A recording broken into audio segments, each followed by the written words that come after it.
ప్రత్యక్ష ప్రసారాన్ని ఇప్పుడు చూద్దాం. ఓవర్సీస్ వెళ్ళినటువంటి విద్యార్థులు వాళ్ళ ఫీజు అందకపోవటం వల్ల, శాంక్షన్ చేసినటువంటి డబ్బులు అందకపోవటం వల్ల వాళ్ళు కట్టలేనటువంటి పరిస్థితులు ఇబ్బంది పడుతుంటే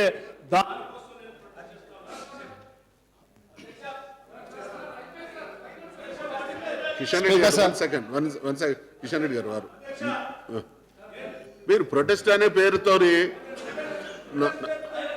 ప్రొటెస్ట్ కు అవకాశం ఇస్తే ప్రొటెస్ట్ 1-2 పాయింట్ చెప్పి అల్టిమేట్ గా మీ అట్లా కాదు కదా. కిషన్ రెడ్డి సార్, ప్రధానంగా ఫీజు రియంబర్స్మెంట్కి సంబంధించి ప్రభుత్వం ప్రవేశపెట్టిన షార్ట్ డిస్కషన్స్లో తెలుగుదేశం పార్టీ పక్షాన కొన్ని కీలకమైన అంశాలు లేవనెత్తినా కూడా ముఖ్యమంత్రి గారు సమాధానం చెప్పకపోవడంతో తెలుగుదేశం పార్టీ నిరసన తెలుపదలుచుకున్నది. అధ్యక్ష, ప్రధానంగా ఇంకా సరిపోతుంది సార్ అరే నిరసన తెలుపదలుచుకున్నారు. కిషన్ రెడ్డి గారు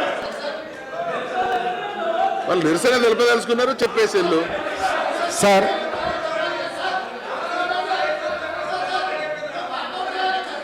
మీరు నిరసన తెలుపుతున్నారు కదా.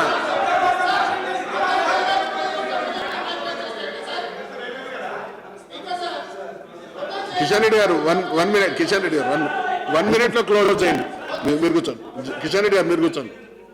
స్పీకర్ సార్, రేవంత్ రెడ్డి గారు ప్రధానంగా విజిలెన్స్ అండ్ 1 మినిట్, మీరు 1 మినిట్ లో క్లోజ్ చేయండి. Speaker sir, I have a lot of respect for the chair sir. ఇది కరెక్ట్ కాదు సార్. సార్ ఇది కరెక్ట్ కాదు సార్. మేము ప్రధాన ప్రతిపక్షం, మేము పాయింట్స్ చెప్పి ప్రొటెస్ట్ చేయడానికి మీరు అవకాశం ఇవ్వకుండా మీరు మధ్యలోనే మాతో ఆర్గ్యూ చేసుకుంటే సమయం అంతా మా తీరేస్తున్నారు. 100% చెప్తున్నాను సార్. నేను డిబేట్ కావట్లేదు. లెందీగా సార్, ఎందుకు ప్రొటెస్ట్ ఎందుకు చేస్తున్నాం? మేము రీజన్స్ కూడా చెప్పాలి కదా సార్. ఒక నిమిషంలో క్లోజ్ చేయండి సార్. 2015-16 బకాయిలు మొత్తం చెల్లించాలి. 2016-17 సంబంధించి వెంటనే 40% సంబంధించిన బకాయిలు చెల్లించాలి.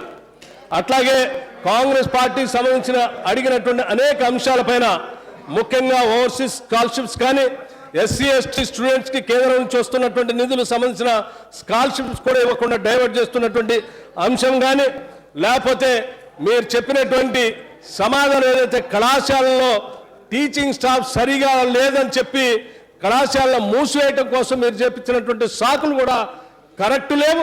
ఒకవేళ మీరు నిజంగా దాన్ని నమ్మేటువంటి పరిస్థితి ఉంటే మీరు CID, విజిలెన్స్, పోలీస్ ద్వారా చేసినటువంటి ఎంక్వైరీ రిపోర్ట్ అంతా కూడా సభ ముందు పెట్టండి. దీనికి సంబంధించిన బిల్లులన్నీ క్లియర్ చేయండి. మీరు చేసేంత వరకు కూడా మేము విద్యార్థుల కోసం పోరాటం చేస్తూ ఉంటాం. ఈ విద్యార్థులే ఆత్మహత్య చేసుకొని, ఈ విద్యార్థులే పోరాటం చేసి, ఈ విద్యార్థులు పెట్టిన భిక్షతోనే ఈరోజు మీరు కానీ మేము కానీ ఈ శాసనసభలో కూర్చున్నాం. వాళ్ళకు సంబంధించిన అంశాన్ని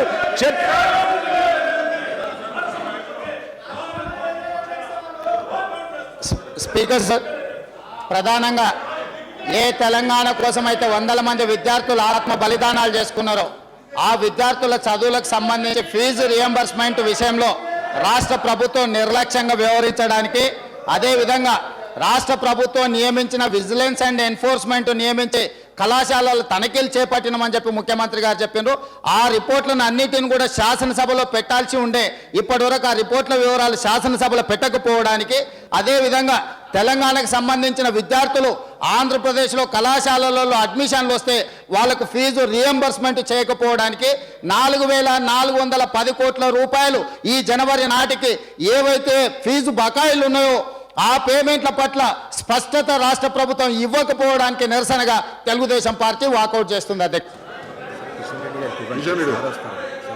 అధ్యక్ష, నేను రాష్ట్ర అధ్యక్షుడిగా ఉన్నప్పుడు, కాంగ్రెస్ పార్టీ ముఖ్యమంత్రిగా రోషయ్య గారు ఉన్నప్పుడు ఈ ఫీజుల రియంబర్స్మెంట్ పథకానికి తూట్లు పొడిచి నిర్వీర్యం చేసే